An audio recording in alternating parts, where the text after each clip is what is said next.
बिस्मिल्लाहिर्रहमानिर्रहीम। अस्सलाम वालेकुम नाज़रीन कराम, मैं हूं मखदूम शहाबुद्दीन और आप देख रहे हैं मेरा फेसबुक और यूट्यूब चैनल। उम्मीद करता हूं आप सब लोग बखैर वाफियत होंगे और जहां भी होंगे अपने अहले खाना समेत खुश भी होंगे और महफूज भी।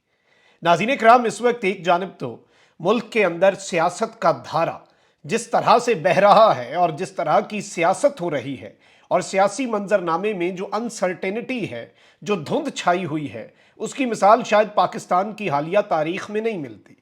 इस वक्त बहुत कुछ पसे पर्दा चल रहा है। जो हम मंजर आम पर देख रहे हैं, जो सब कुछ सामने आ रहा है सियासी मैदान में, जो अवाम के सामने है, वो टिप ऑफ द आइसबर्ग है। बहुत कुछ पसे पर्दा है। 98% जो पॉलिटिकल डेवलपमेंट्स हैं वो हैं जो मंजर आम पर भी नहीं आती। अब इस सब के अंदर जो इंपॉर्टेंट चीज़ है नाज़रीन कराम, वो आपने समझनी है। इस वक्त शेख रशीद साहब और दीगर कुछ स्टेक होल्डर्स हैं जो कि चाहते हैं कि सैनिटी प्रिवेल करे। वो बात हो जो बात फ़ायदामंद हो पाकिस्तान के लिए, पाकिस्तान के इदारों के लिए और पाकिस्तान के लोगों के लिए, और जिसका अल्टीमेटली मुल्क को फ़ायदा हो, जो नेशनल इंटरेस्ट से अलाइंड हो। और यूं लग रहा है कि जो कोशिशें हैं वो कामयाब होती जा रही हैं और काम कर गया है पहला नारा। फौज और पाकिस्तान तहरीक इंसाफ को लड़ता देखने वालों का मातम शुरू होने का वक्त हुआ चाहता है। पीटीआई वालों के लिए बड़ी खबर आ गई है। अहम तरीन तफसीलात हैं जो मैंने आपके सामने रखनी है। और नाज़रीन इकराम, इस वक्त एक चीज़ मैं यहाँ पर वजाहत करना चाहूँगा और ये चीज़ समझने वाली है। चाहे वो 9 मई का इंतहाई अफसोसनाक दिन हो, उस दिन भी आप अगर मेरा कंटेंट उठा के देख लें, मेरे व्लॉग्स उठा के देख लें, या फिर आप पिछले साल अप्रैल में जब इमरान खान साहब को उनके ओहदे से हटाया गया, एक ऑपरेशन हुआ रिजीम चेंज का और पाकिस्तान के अंदर एक हुकूमत बदली, इमरान खान साहब को वज़ीर आज़म हाउस छोड़ना पड़ा, उस वक्त से लेकर आज के दिन तक आप मुख्तलिफ मौक़ों के ऊपर अगर जाकर देखें तो मैं ये बात हमेशा से कहता रहा हूं कि पाकिस्तान तहरीक इंसाफ और इदारों को लड़वाया जाएगा और इसमें उन अनासर का मफाद है जो इस लड़ाई से फ़ायदा उठाना चाहते हैं, और वो अनासर मुल्क के असल में खैर खा नहीं है। इस चीज़ का इदराक सबको हो जाता तो बहुत बेहतर होता, लेकिन किसी ने इस बात को नहीं समझा कि ये वो जिसे कहते हैं ना कि आग लगाने वाले जो अनासर हैं वो ये सब कुछ। और वैसे इस वक्त जो कुछ भी हो रहा है, इस वक्त बड़े तरीके से पाकिस्तान तहरीक इंसाफ के जो सोशल मीडिया के लोग हैं और जो सोशल मीडिया पे जो पाकिस्तानी हैं उन्हें बड़े तरीके से इस वक्त उकसाया जा रहा है। और मैं ये बात बार बार करता हूँ और इस बात को मैं बड़े दिल से करता हूं कि भाई इमरान खान साहब के साथ जितने लोग थे जो कहते थे खान साहब तुन के रखें, मज़ाहमत का बयानिया, ये हो जाएगा वो हो जाएगा, सबसे पहले वो दुम दबा के भागे जो कहते थे खान साहब जो आपको कहते हैं ना कि मफाहमत से चलें, ये करें वो करें, ये बुज़दिल है, बहादुर तो हम हैं। वो सारे बहादुर सबसे पहले ऐसे उनकी सिटी गुम हुई और ऐसे वो सीधे हुए। और आज भी जो लोग इमरान खान साहब को तब मफाहमत का कहते थे वो आज भी इमरान खान के साथ है और वो आज भी मफाहमत की बात कर रहे हैं कि हमें चीज़ों को अफहाम तफहीम से हल करना है। अब नाज़रीन इकराम, आप ये देखें कि अभी भी सोशल मीडिया के ऊपर जानबूझ कर भड़काया जाता है पाकिस्तान तहरीक इंसाफ के लोगों को, और सादा लौह लोगों को या फिर जाने अनजाने में लोग इसका शिकार होते जाते हैं, जिसका अल्टीमेटली नुकसान जो है वो आपको पता है कि किसे हो रहा है। और इस सब के अंदर आपको आर्मी मुखालिफ, बेसिकली आपके साथ क्या हो रहा है, पाकिस्तान के लोगों के साथ क्या हो रहा है, सोशल मीडिया पर पीटीआई के कारकुनों के साथ क्या हो रहा है, आपको आर्मी मुखालिफ पोर्ट्रे किया जा रहा है और उसके लिए दाने डाले जाते हैं। ये वो अनासर हैं जो इदारों को पीटीआई के साथ लड़वाना चाहते हैं। तो इस सब के अंदर अल्लाह ताला से अच्छे की उम्मीद रखनी चाहिए, इमोशंस पर काबू रखना चाहिए, जोश बहुत ज़रूरी है।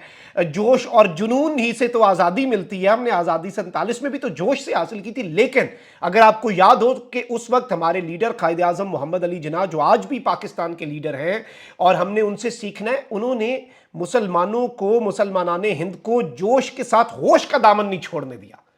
बड़े तरीके से अफहाम तफहीम से नाप तोल के एक एक चीज की। There was a reason to it, क्योंकि मामलात हल ही इस तरह से होते हैं, हल इसके अलावा और कोई हो ही नहीं सकता। अब आप ये देखें नाज़रीन इकराम, जब नवाज शरीफ को 99 में पकड़ा गया, मार्शल लॉ लगा, तो नवाज शरीफ साहब ने डील की। और कोई मान सकता था उस वक्त या उसके बाद आने वाले चंद सालों के अंदर के मुशर्रफ के होते हुए, उसी मुशर्रफ के होते हुए पीएमएलएन के जो फेडरल मिनिस्टर्स हैं वो मुशर्रफ ही उनसे हल्फ लेगा? किसी ने सोचा था? फिर पनामा के बाद नवाज शरीफ ने और पाकिस्तान मुस्लिम लीग नवाज ने जो कुछ भी किया और जो नारे लगाए, जो बाजवा साहब, और कोई मान सकता था कि वही नवाज शरीफ जो है उसी चीफ से बाजवा से दोबारा सुलह कर लेंगे। अच्छा, इस सब के अंदर मैं आपको यह बता दूं कि जब यह सब हो गया तो फिर आप उस लेवल पे जाने की जरूरत क्या है? आपने कभी भी शिकार नहीं होना, प्रे नहीं बनना, और आपने कभी भी इन चीजों के ऊपर समझना है। ये बड़ी बेसिक चीज है। शेख साहब जो अभी कोशिशें कर रहे हैं और कुछ और लोग जो कोशिशें कर रहे हैं, अली मोहम्मद खान साहब जो कोशिशें कर रहे हैं, उन कोशिशों को हमने समझना है। और इस सब के अंदर फौज या उसके चीफ के खिलाफ एवं यानी जिसका कोई फायदा नहीं, प्रोडक्टिव काउंटर प्रोडक्टिव होती हैं ऐसी चीजें, इनका कोई फायदा नहीं होता। और ये बेसिक वो नुक्ता है जो आपने समझना है। अब शेख रशीद साहब ने आज बात की, उन्होंने कहा कि जी आसिम मुनीर जिंदाबाद, नदीम अंजुम जिंदाबाद, पाक फौज जिंदाबाद। हमारी लड़ाई नहीं है, हमने अफामो तफहीम से मसला हल करना है, हमने बैठ के बात करनी है, हम इदारों के मुखालिफ हैं ही नहीं, हमने फौज के खिलाफ ना कभी बात की। इदारा देखें बहुत जरूरी है, दिस इज अ रियलिटी। ये हर पाकिस्तानी मानता है कि इदारा जितना हमारे लिए जरूरी है, फौज जितनी जरूरी है। हमारी जियोपॉलिटिकल सिचुएशन बहुत अजीब सी है और हमें जरूरत है, उसके अलावा गुजारा नहीं है। कमजोर इदारा नहीं, मजबूत अवाम जिसकी बैक पे खड़ी हो।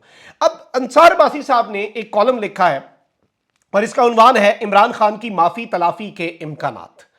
अब ये माफी तलाफी आप इसे कह लें, आप इसे अफामो तफहीम कह लें, आप इसे सेटलमेंट कह लें, आप इसे एक कंसेंसस कह लें, जो मर्जी कह लें। मैं इसके कुछ मंदरजात आपके सामने पढ़ के सुनाता हूं, फिर इसे जरा अपने तरीके से हम एनालाइज भी करेंगे। अभी जो मैं आपको सुनाऊंगा ये अंसार अब्बासी साहब का लिखा हुआ है। पहले ये हकीकत तस्लीम कर लेनी चाहिए कि मौजूदा हालात में सियासी जमातें और सियासतदान बहुत कमजोर हो चुके हैं और इसकी बड़ी वजह 9 मई है, जब इमरान खान की गिरफ्तारी पर मुल्क के मुख्तलिफ शहरों में तहरीक इंसाफ के वोटर सपोर्टर्स की तरफ से एक तसलसल के साथ फौज पर हमले किए गए। फौज, हुकूमत, पुलिस और इंटेलिजेंस एजेंसियों के मुताबिक ये हमले सोची समझी साजिश का नतीजा थे जिसकी बाकायदा प्लानिंग की गई और इस साजिश के मास्टरमाइंड इमरान खान थे। इमरान खान कहते हैं कि 9 मई तो तहरीक इंसाफ के खिलाफ साजिश थी। साजिश के बारे में फैसला तो अदालतें करेंगी, लेकिन इसमें कोई शक नहीं कि 9 मई के दिन तहरीक इंसाफ के एहतजाजियों ने शरपसंदों की तरह फौज पर मुख्तलिफ शहरों में हमले किए, जलाओ घिराव किया, तोड़ फोड़ की, शहीदों की यादगारों की बेहुरमती की। ये अंसार अब्बासी साहब लिख रहे हैं। ये बात भी तय है कि तहरीक इंसाफ के एहतजाजियों को कहा गया था कि एहतजाज फौज के खिलाफ करना है और इसके लिए इमरान खान के 1 साल से ज्यादा फौज मुखालिफ बयानिए का अहम किरदार था। पहले जनरल बाजवा को निशाना बनाया और जब नए आर्मी चीफ जनरल आसिम आ गए तो इमरान खान ने उनको निशाना बनाना शुरू कर दिया। हर किस्म के झूठे सच्चे इल्जामात लगाए और 9 मई के वाकयात पर शर्मिंदगी और मजम्मत के बजाय दूसरे तीसरे दिन मौजूदा आर्मी चीफ का नाम लेकर उनको ही हालात का जिम्मेदार ठहराया। आईएसआई चीफ, आईएसआई के डीजीसी और कुछ दूसरे जर्नैलों के नाम ले लेकर उन्हें भी निशाना बनाते रहे। इमरान खान के लिए ये सब सियासत थी और 9 मई एक जमहूरी एहतजाज। लेकिन 9 मई अगर एक तरफ पाकिस्तान के लिए ब्लैक डे था तो फौज के सीने पर इसकी मिसाल एक खंजर की सी थी। 9 मई का जख्म फौज के लिए बहुत गहरा है जिसे भुलाया नहीं जा सकता। ऐसे में इमरान खान के लिए सियासत के रस्तों का खुलना कितना मुमकिन है, ये इन्होंने एक सवाल उठाया है और ये वो नैरेटिव है जो ऑब्वियसली इस वक्त पाया जा रहा है पावर कॉरिडोर्स में भी। ये बात तो की जा सकती है कि सब पाकिस्तान की खातिर माजी को भुलाकर एक नया सफर शुरू करें, माफी तलाफी कर लें, दिल बड़े करें। नवाज शरीफ को भी यही मशवरा दिया जा रहा है कि इमरान खान के साथ हाथ मिलाएं और उन्हें इंतखाबी सियासत में वापस लाने में अपना किरदार अदा करें। इस बारे में बहस ये की जाती है कि इमरान खान आज भी पाकिस्तान के मकबूल तरीन रहनुमा और तहरीक इंसाफ मकबूल तरीन सियासी जमात है जिसे इंतखाबात से बाहर रखा गया तो पाकिस्तान के लिए संगीन नताइज बरामद हो सकते हैं। यानी इस फैक्ट को कोई झुटला नहीं रहा कि इमरान खान साहब आज भी पाकिस्तान के मकबूल तरीन रहनुमा हैं और इंतखाबात से बाहर रखा गया तो पाकिस्तान के लिए इसके संगीन नताइज हो सकते हैं। सबसे पहले क्या इमरान खान को 9 मई के वाकयात पर माफी मांगनी चाहिए? क्या वो फौज मुखालिफ अपने और तहरीक इंसाफ के सोशल मीडिया के बयानिए को मिटाने के लिए इकदाम करेंगे? फौज और सियासी मुखालफों के खिलाफ तहरीक इंसाफ के अंदर पैदा की गई नफरत को कम करने में अपना किरदार अदा करेंगे? ये क्वेश्चन मार्क इन्होंने रेज किया है। अगर इमरान खान ऐसा नहीं करते तो सवाल यह पैदा होता है कि क्या फौज इमरान खान को माफ कर सकती है? क्या फौज के लिए 9 मई के वाकयात को इमरान खान की सियासत की खातिर बुलाना मुमकिन होगा? अगर यह माफी तलाफी नहीं होती और इमरान खान और तहरीक इंसाफ को इलेक्शन लड़ने का पूरा मौका दिया जाता है तो फिर मुमकिन तौर पर इमरान खान और तहरीक इंसाफ आइंदा इंतखाबात जीतेंगे। इंतखाबात का मकसद मुल्क में सियासी इस्तेहकाम लाना है, लेकिन मौजूदा सूरत हाल में अगर बगैर माफी तलाफी और इमरान खान और तहरीक इंसाफ हुकूमत बना लेते हैं तो फिर पहले दिन से नई हुकूमत और एस्टैब्लिशमेंट के दरमियान एक ऐसा तनाव पैदा होगा जो मुल्क में बदतरीन सियासी अदम इस्तेहकाम को जन्म अंजाम देगा। इमरान खान आर्मी चीफ समेत मुतद्दिद हाजिर सर्विस जर्नलों के खिलाफ बार बार बोलते रहे और फौज के साथ डायरेक्ट लड़ाई मोल ले ली। इस सूरत हाल में इमरान खान या तहरीक इंसाफ की नई हुकूमत की शुरुआत ही फौज और हुकूमत के दरमियान एक बड़ी लड़ाई से होगी जिसका पाकिस्तान मुतहम्मिल नहीं हो सकता। ये बात कर रहे हैं कि अगर अफहम तफहीम से, माफी तलाफी से या फिर बैठ के मामला हल किए बगैर पीटीआई को सियासत में आने दिया जाए तो फिर तो पीटीआई हुकूमत बनाएगी। पीटीआई ने इंतखाबात में आना है तो पीटीआई ने हुकूमत बनानी है, इससे एक वन पेज होगा ही नहीं। तो फिर क्या होगा? यानी इस वक्त ये पॉसिबिलिटी कम से कम डिस्कस की जा रही है, ये पॉसिबिलिटी इस वक्त टॉप लेवल पर सोची जा रही है, ये नैरेटिव भी बिल्ड हो रहा है कि there is some space for Pakistan Tehreek Insaf. अब ये कह रहे हैं कि जी फौरी तौर पर इमरान खान और पाकिस्तान तहरीक इंसाफ के लिए सबसे बेहतर हिकमत अमली ये होगी कि वो उनका सोशल मीडिया फौज मुखालिफ और फौज दुश्मनी के तासुर को रद्द करने के लिए फोकस होकर काम करें, नफरत और गालम गलोच की सियासत से बाज रहें। अगर ऐसा हुआ तो मुस्तकबिल में कोई बेहतरी आने की तवक्को है, वरना मुझे इमरान खान और तहरीक इंसाफ के लिए मुश्किलात ही नजर आ रही हैं। ये कहना है अंसार अब्बासी साहब का। अंसार अब्बासी साहब जाहिर बात है बड़े वेल अवेयर साफी हैं as far as the power corridors are concern. ताकतवर हलकों के साथ भी एक अच्छी अंडरस्टैंडिंग है और उस सोच को भी बड़ा समझते हैं, उनके जहन को भी समझते हैं। तो इन्होंने जो बातें की हैं ऑब्वियसली जो इनके मंदरजात हैं उनसे थोड़ा सा आप कह लें कि 19-20 का फर्क रख के मैं अपनी अगर गुजारिश रखूं तो वो यही है कि इस वक्त टॉप लेवल पे ये ज़रूर सोचा जा रहा है कि इमरान खान साहब जो हैं अगर वो मामलात हल करके वापस आते हैं तो फिर बेहतर तरीके से मुल्क आगे बढ़ सकेगा। आप इस बात को समझें, इस नुक्ते को समझें, और ये वो नुक्ता है जिसमें सारी बातें मौजूद हैं। इसमें वो पॉसिबिलिटीज दे दी गई हैं कि दिस कैन हैपन और इमरान खान साहब can make a return. Even ये जो जनवरी वाले इलेक्शंस हैं इनमें he can make a return, he can make a comeback. उन्हें अगली टर्म का इंतजार नहीं करना पड़ेगा, अनलाइक नवाज शरीफ ने अपना रिटर्न एक टर्म सफर करने के बाद किया, लेकिन इमरान खान साहब उससे पहले भी अपना रिटर्न कर सकते हैं। एंड ऑब्वियसली पॉपुलैरिटी तो है, जो रियलिटी है ना उस रियलिटी को हम इग्नोर नहीं कर सकते। ऑल्दो 9 मई इतना पेनफुल इंसिडेंट है, आप उसका अंदाजा नहीं कर सकते। जितनी मजम्मत की जाए कम है, और हर पाकिस्तानी को करनी चाहिए irrespective of their political alignment. हर पाकिस्तानी उसकी मजम्मत करता है जो पाकिस्तान से मोहब्बत करता है, और जो इमरान खान साहब के साथ लॉयल लोग हैं वो ना सिर्फ 9 मई की मजम्मत करते हैं बल्कि वो आइंदा के लिए भी टेंशन्स को कम करना चाहते हैं, हीट को कम करना चाहते हैं। ये लोग नहीं समझते, जज्बात में बह जाते हैं, और अगर कोई इस तरह की बात करे तो कहते हैं ये कॉम्प्रोमाइज्ड हो गया सॉफ्टवेयर। भाई नहीं, ये पाकिस्तान से मोहब्बत के सॉफ्टवेयर हैं, ये अफहाम तफहीम से ही मसले हल होंगे। ये मसले ऐसे नहीं हल हो सकते जैसे कुछ लोग इन मसलों को हल करना चाहते हैं।